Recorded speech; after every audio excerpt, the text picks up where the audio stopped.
The question of the historicity of the biblical narrative on ancient Israel and the ability of archaeology to contribute toward a better understanding of the text have hovered like black clouds over both academic research and public discussion for decades. The debates have been shaped not only by academic research in the fields of archaeology and biblical studies, but also by the cultural and historical processes in our own society. In recent years, we have seen a new high tide in the discussion, this time focusing on the problem of the United Monarchy and, in a way, on the question of the validity of the entire historical narrative in the Bible. In the early days of scholarship, the battle over the history of early Israel was fought between the conservative school of thought, including the classical biblical archaeologists that Professor Mazar has just described, and the more critical German biblical scholars. A minimalist school which rejects the value of the Bible for the study of the history of Israel altogether, joined this debate in the 1990s. Without engaging in a detailed survey of the history of research, I wish first to deal with the pros and cons of these two camps, the conservative and the minimalist, and then turn to my own point of view, representing what I would describe as the voice of the center. The rise and fall of the conservative camp. Scholars in the conservative camp follow the biblical text on the history of Israel in the way the ancient writers wanted us to read it. That is, as a reliable record of Israel's history narrated in sequential chronological order from earlier to later periods. Conservative scholars agree that the biblical materials, be them the Pentateuch, that is to say the Torah, the 5 books of Moses, or the Deuteronomistic history, Joshua, Judges, the 2 books of Samuel, and the 2 books of Kings, well, those books reached their final shape relatively late in the history of Israel. Yet, many would still claim a 10th to 9th century date for the crystallization of much of the material in the Pentateuch, and would argue that in both literary works, the later redactors incorporated early traditions, even older written sources. True, only a few in the conservative camp would still try to identify a, quote, period of the patriarchs, unquote, in the second millennium, or to explain a destruction of a major late-born city as an outcome of the Israelite conquest of Canaan. Yet, many would still read the description of the Exodus on a new kingdom background, and all scholars in this camp would stand behind the biblical portrayal of a glorious united monarchy.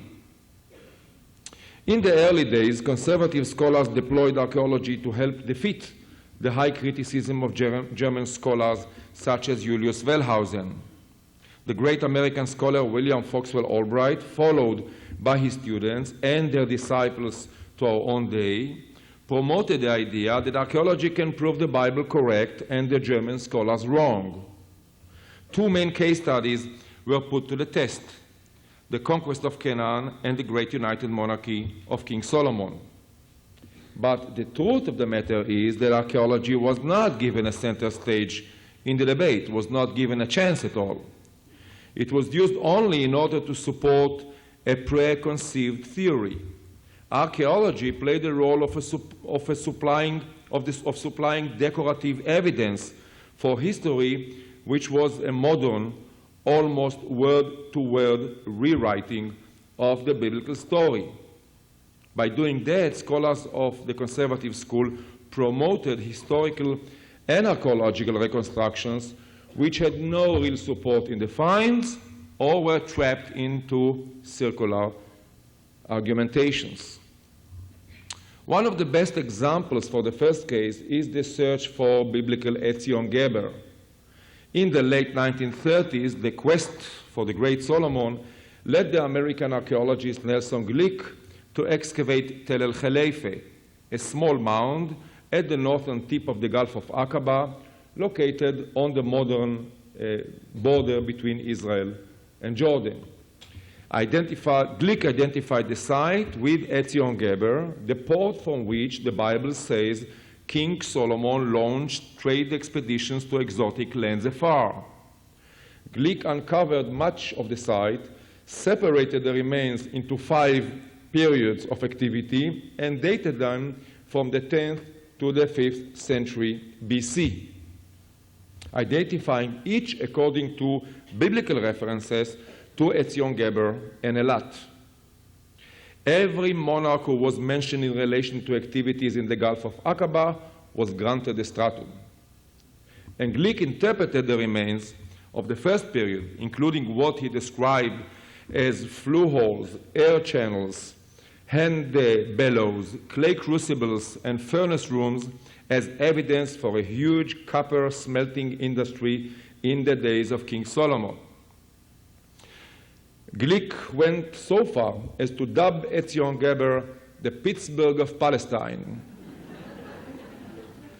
And King Solomon, I quote, a copper king, a shipping magnate, a merchant prince, and a great builder, unquote.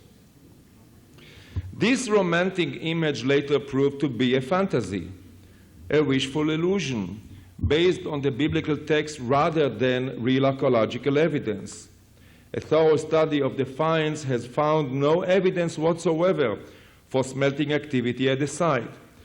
The crucibles proved to be sherds of locally produced handmade pottery vessels. The flue holes were no more than holes for wooden beams that had rotten away. And there were only a few metal finds, certainly not evidence of an active smelting industry.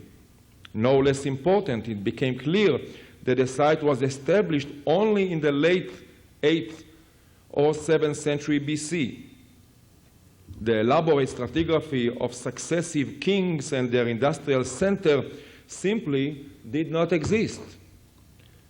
At the time of the historical Solomon, in the 10th century BC, this place near the shore of the Gulf of Aqaba was no more than a sand dune. A good case to demonstrate the problem of circular arguments can be found at Gezer.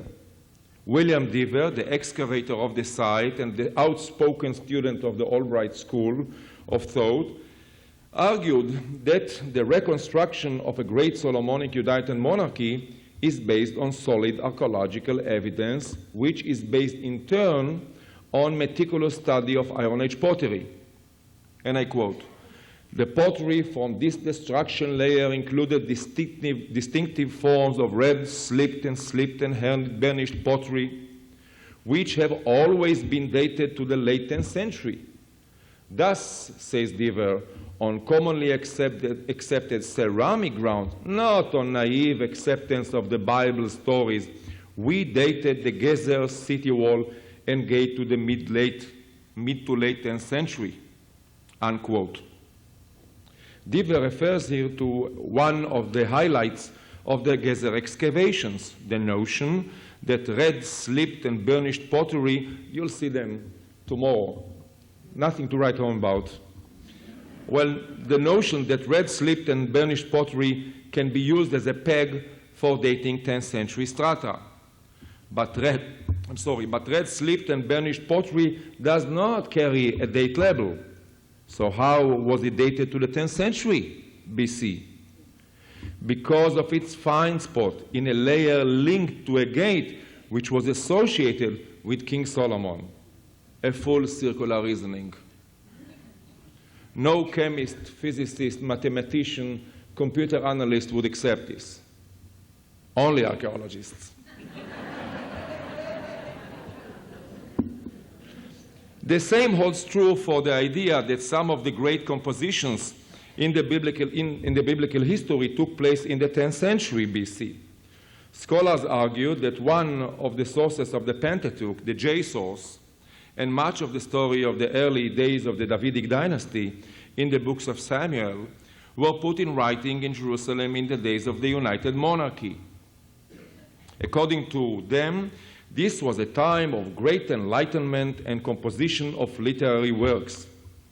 They based their theory on the description of the glamorous United Monarchy Kingdom of Solomon, including the mention of the office of a scribe in his court, again, a full circular reasoning.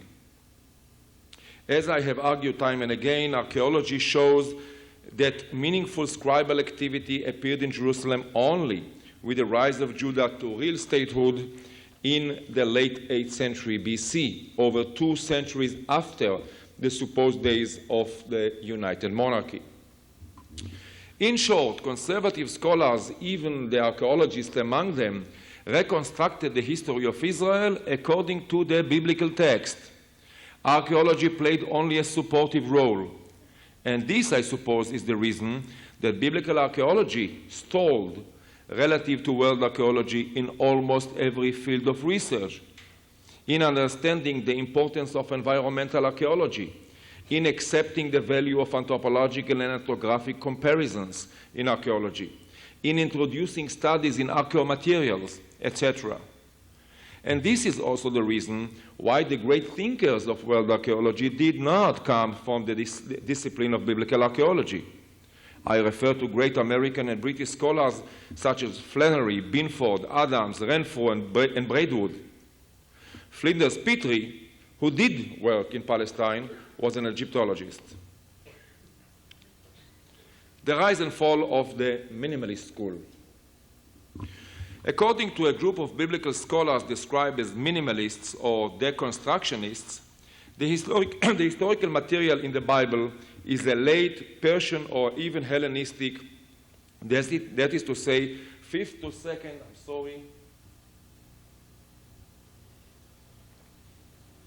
that is to say, 5th to 2nd century BC composition. It is a largely fictional composition, they say, motivated by the theology of the time of the compilation, centuries after the alleged events took place, and thus containing only vague and quite unreliable information about the origin and early history of Israel.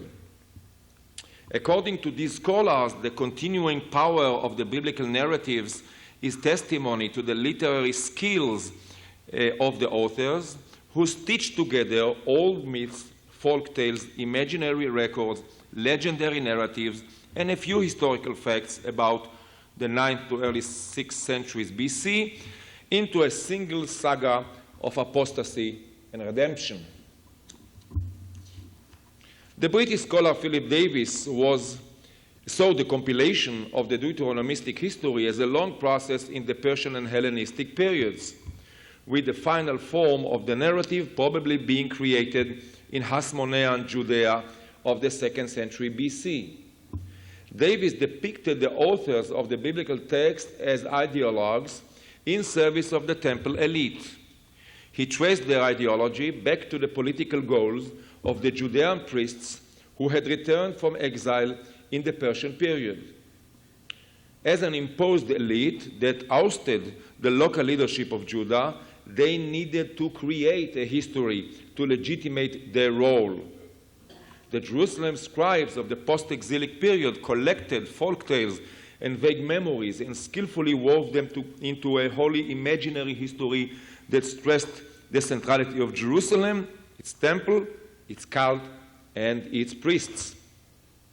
This would have been a complete innovation designed to establish a national myth of origin. According to this premise, biblical history was not only historically baseless, but powerful, focused propaganda that delivered an essentially made-up story of patriarchs, exodus, conquest, and the glorious golden age of David and Solomon to a credulous public.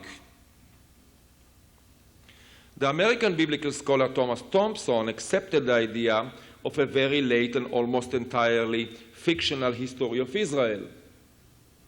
He reinterpreted the archaeological evidence to reconstruct a multi-ethnic society in Iron Age Palestine with no distinctive religion or ethnic identity at all.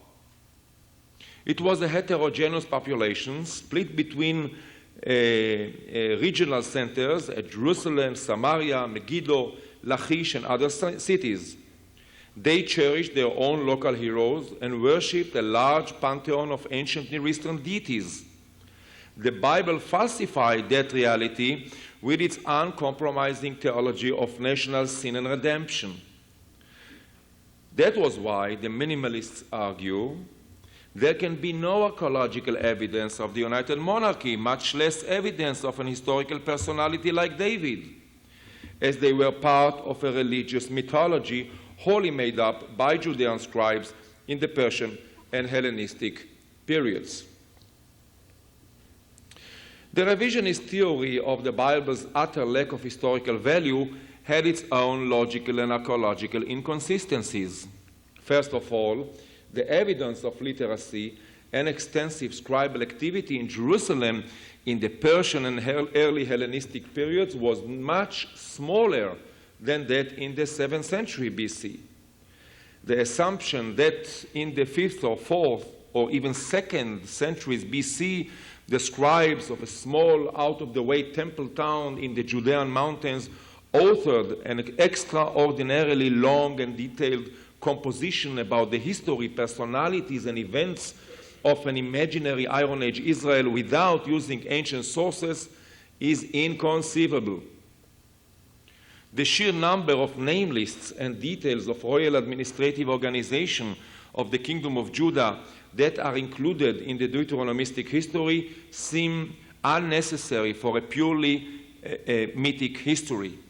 In any event, if they are all contrived or artificial, their coincidence with earlier realities is amazing. Archaeological excavations and surveys have confirmed that many of the Bible's geographical listings of the boundaries of the tribes, of the districts of the kingdom, closely match settlement patterns and historical realities in the 8th and 7th centuries BC. Equally important, a relatively large number of extra-biblical historical records, mainly Assyrians, verify 9th to 7th century BC events described in the Bible, from King Omri in the Mesha Stele to King Ahab and Jehu in the Shalmaneser III inscriptions, to Hezekiah and Sennacherib, Manasseh in the records of Esarhaddon and Ashurbanipal, and so on. And no less significant, as indicated by the Israeli scholar Avi Horowitz, much of the Deuteronomistic history is written in late monarchic Hebrew, different from the Hebrew of Persian and Hellenistic times.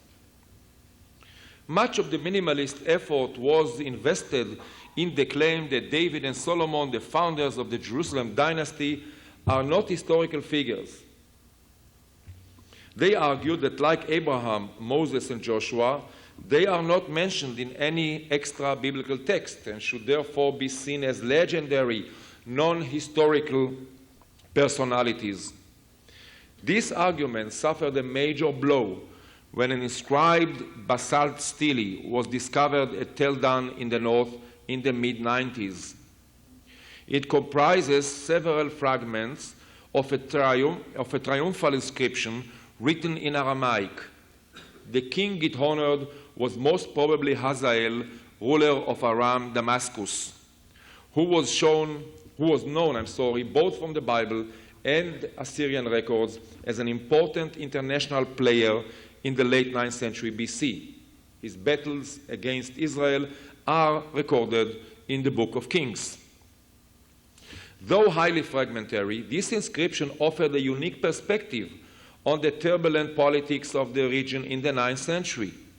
It recorded, from the Aramean side, the territorial conflict between Israel and Damascus in the 9th century.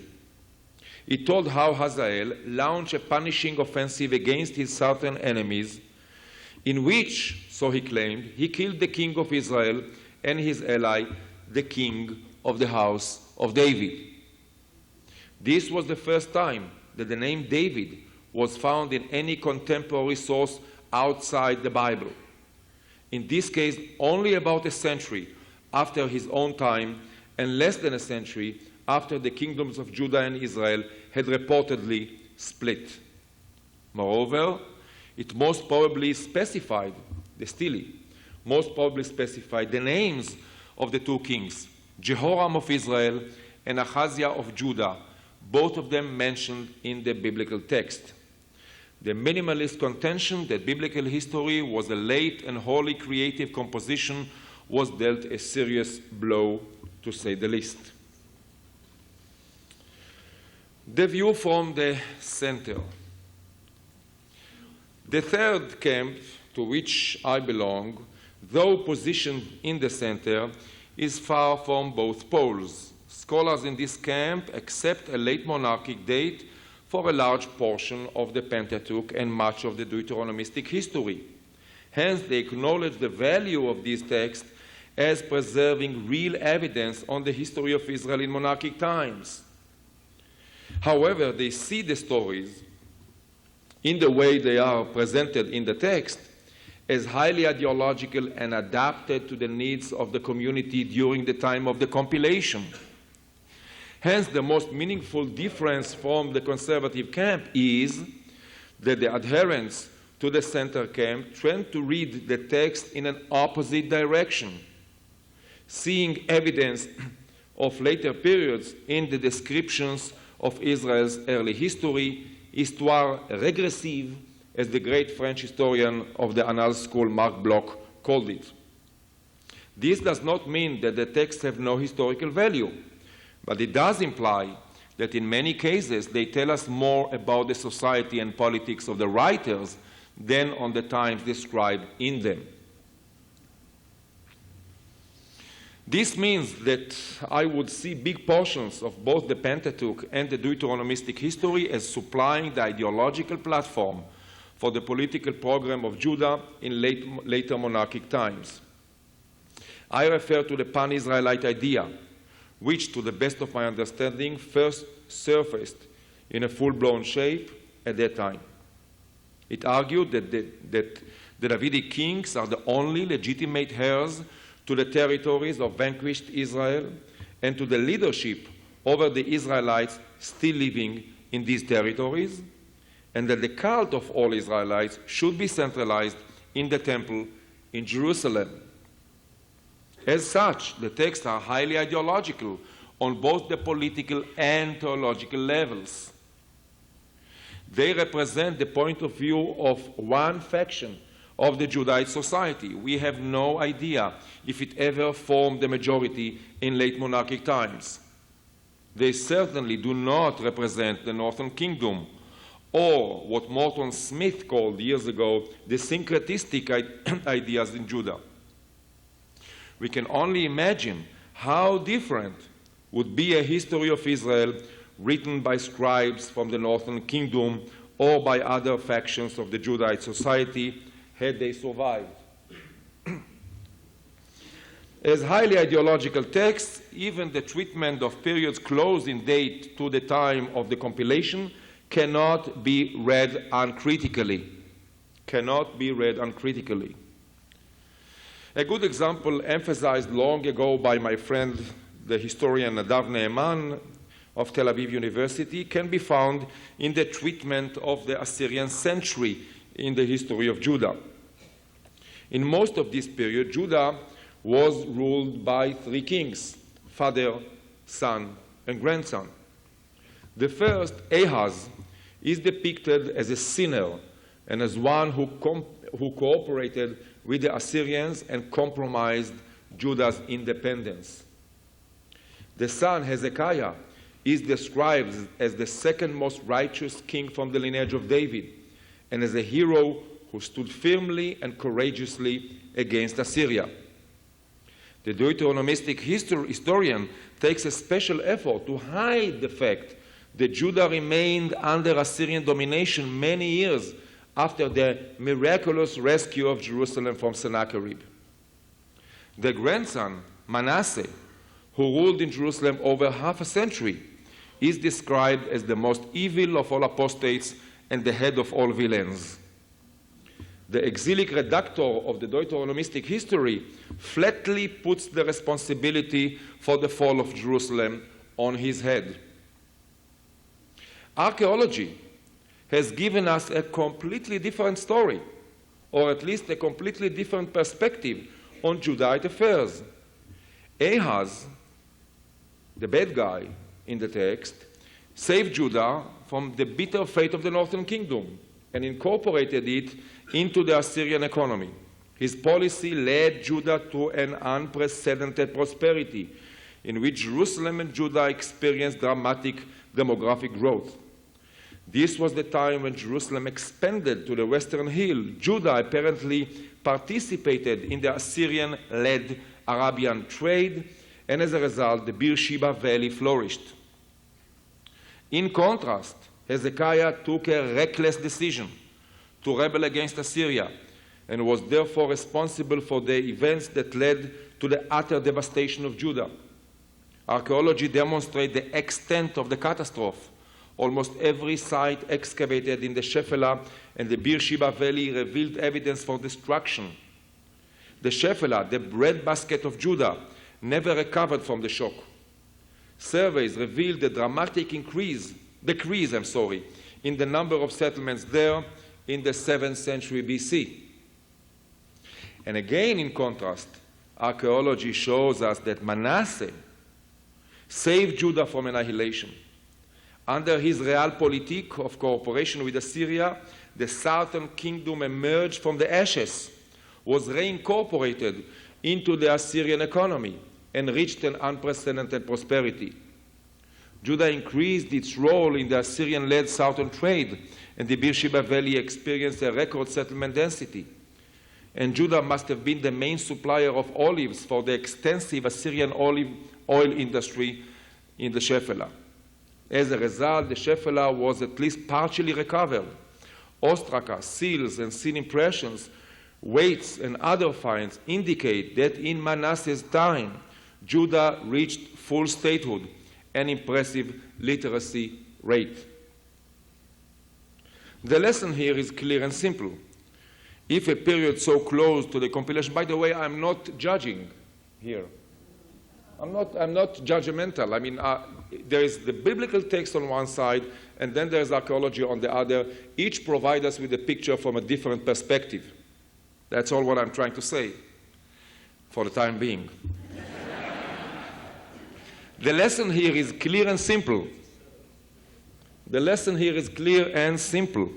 If a period so close to the compilation of the text shows such a great gap between the heavily ideological intent of the text and the more nuanced economic and social intent of the finds, one should be even more cautious when dealing with the description of earlier periods in which the historian could have been even freer to advance his ideology, as the memory of the real events was much vaguer. Once we become aware of the fact that the texts are relatively late in date, and they tell us the stories from the subjective point of view of the needs of the writers, then we can acknowledge the tremendous power of archaeology as the real-time witness to the events. First, there is the formative period, where archaeology is the only source of information. The conquest and judges stories, even if containing a few vague memories of heroic events, mythological or real, are almost completely expressions of the political and theological ideology of late monarchic times. The Bible, then, provides only those impressions of the rise of early Israel that the late monarchic writers wanted to or could give us. Only archaeology can tell us about the material culture of the Iron One sites in the highlands, about the dispersal of their settlements, about their economy, about their relationship with their neighbors. And it gives us the long-term perspective on the demographic history of the highlands, which reveals the origin of the settlers in the Iron One sites, the origin of early Israel. We'll speak about it tomorrow. In the same way, as we shall see later, archaeology is the almost sole witness for the 10th century BC. In short, archaeology is the queen of the battle over the history of early Israel, at least in the formative periods. Archaeology actually goes far beyond this. It can also tell us a lot about the texts themselves by providing information about their possible date of compilation. As I have already noted before, many biblical scholars date two of the three main sources of the Pentateuch, J and E, to early monarchic times in the 10th century or a bit later. And many more argued that the Deuteronomistic history, even if compiled in the 7th or 6th centuries, incorporated written material, and I put the emphasis on written material, from earlier centuries. Archaeology shows that both theories are highly unlikely. It is quite clear that these great literary works were meant to convey theological, cultural, and political messages. As such, they were probably directed at a wider public, far beyond the circles of the writers. They were meant to be read by or to people in the capital and in the countryside of Judah alike.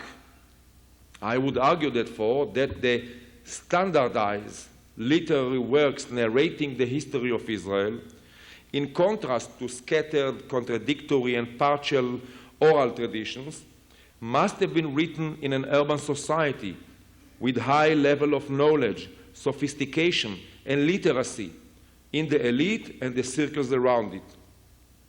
They must have been written when the community was already quite advanced from the socio-political point of view, and they must have been written in a period when literacy spread not only in the capital, but also in the countryside of the kingdom. As I will demonstrate later, these conditions did not materialize before the late 8th century BC. Still, though the Pentateuch and the Deuteronomistic history were put in writing relatively late in Israelite history, most biblical scholars would accept that they include materials earlier to the time of the compilation. The problem is that in most cases, the old memories are so vague or so manipulated by the later writers that the early realities in them are beyond recovery. Only archaeology can help, in certain cases, in identifying such earlier traditions. I wish to briefly demonstrate this with 3 examples, all from the Deuteronomistic history. And you know, today there are many scholars who say that, well, there's not exactly a Deuteronomistic history. I'm aware of all this, and I'm taking this expression of a Deuteronomistic history as a framework for the compilation of biblical history and Joshua to Kings. So, the 3 examples. The excavations at Shiloh in the 1980s have shown beyond doubt that the site reached its peak of activity in the later phase of the Iron One, in the late 11th or early 10th century. In the Iron II, there was only a meager activity at the site, and in most of this long period it seems to have been deserted. It is clear, therefore, that the stories in 1 Samuel about the importance of Shiloh in pre-monarchic times cannot reflect late monarchic realities. Rather, they must represent some sort of memory of the prominence of the site in earlier times. The same holds true for the cycle of stories on the wandering of David and his men along the southern fringe of Judah.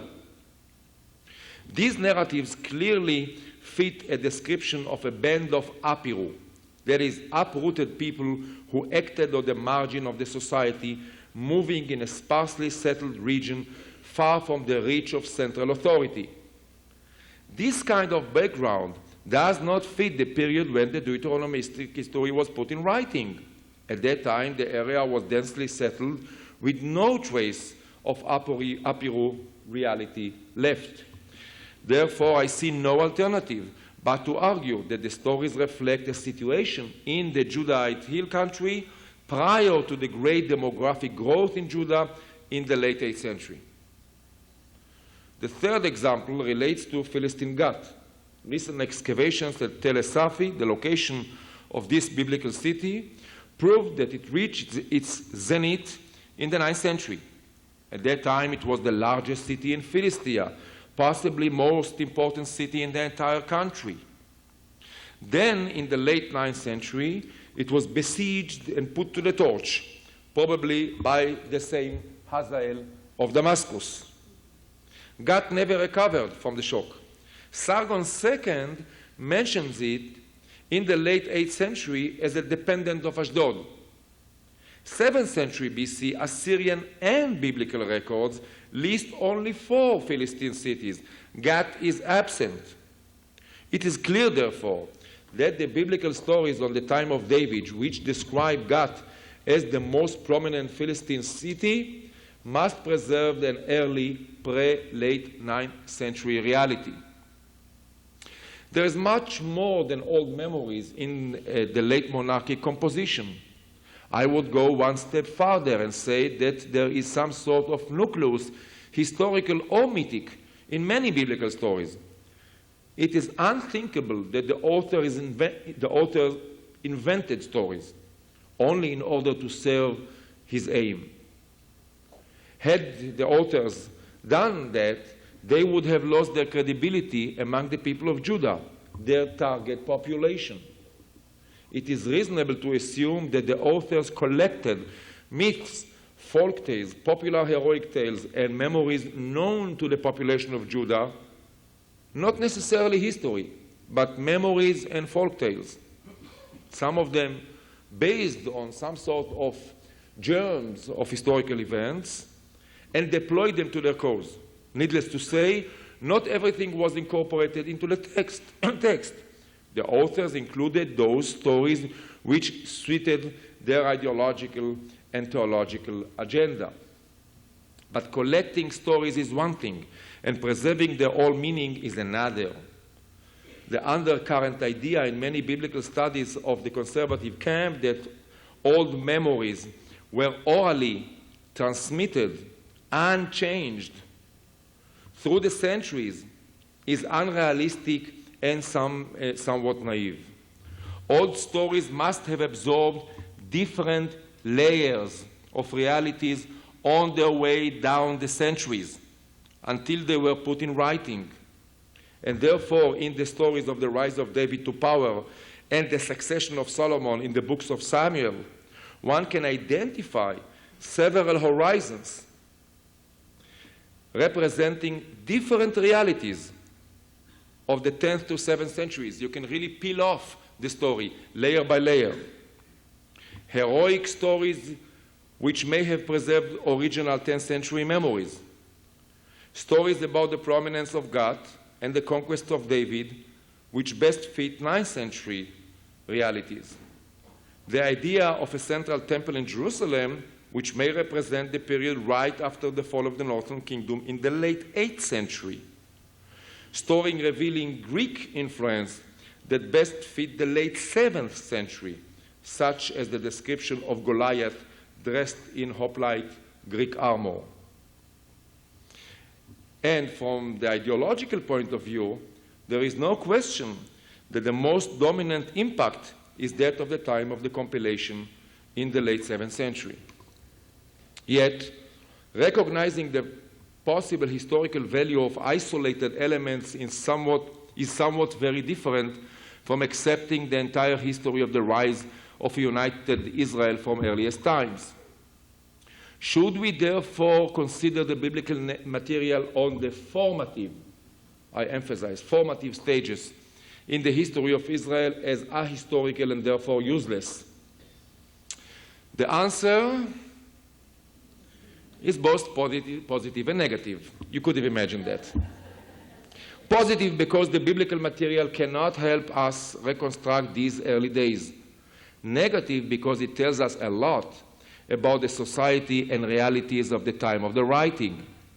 And this is the point which I have tried to emphasize, that the main contribution of the view from the center is to demonstrate that these texts should not be read as a sequential history from ancient to later times, but the other way around, from the time of the writing back to a more remote period of history. I would sum up this introduction by listing the following rules for successful, it's a manual for successful reconstruction of the early history of Israel. So here it is. 1. Archaeology is the only real-time witness to many of the events described in the biblical text. 2. Biblical history cannot be read as a modern chronicle. It is dominated by the theological and ideological themes of the authors. Well, I suppose that even when we read a daily newspaper, we can say that.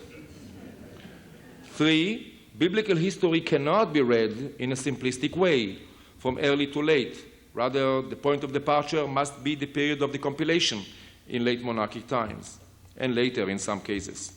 4, there are many old stories in the text, but they are described in a way that fitted the ideology of the authors. 5, many of the texts are made of many layers. Only archaeology and extra biblical sources can help identify and separate them. 6, the starting point for the compilation of the biblical text is the sudden growth of Judah to full statehood as a result of the fall of the northern kingdom of Israel and the integration of Judah into the global economy of the Assyrian Empire. Had these rules been deployed from the outset, we would not have wasted a century of somewhat futile interpretation. Thank you.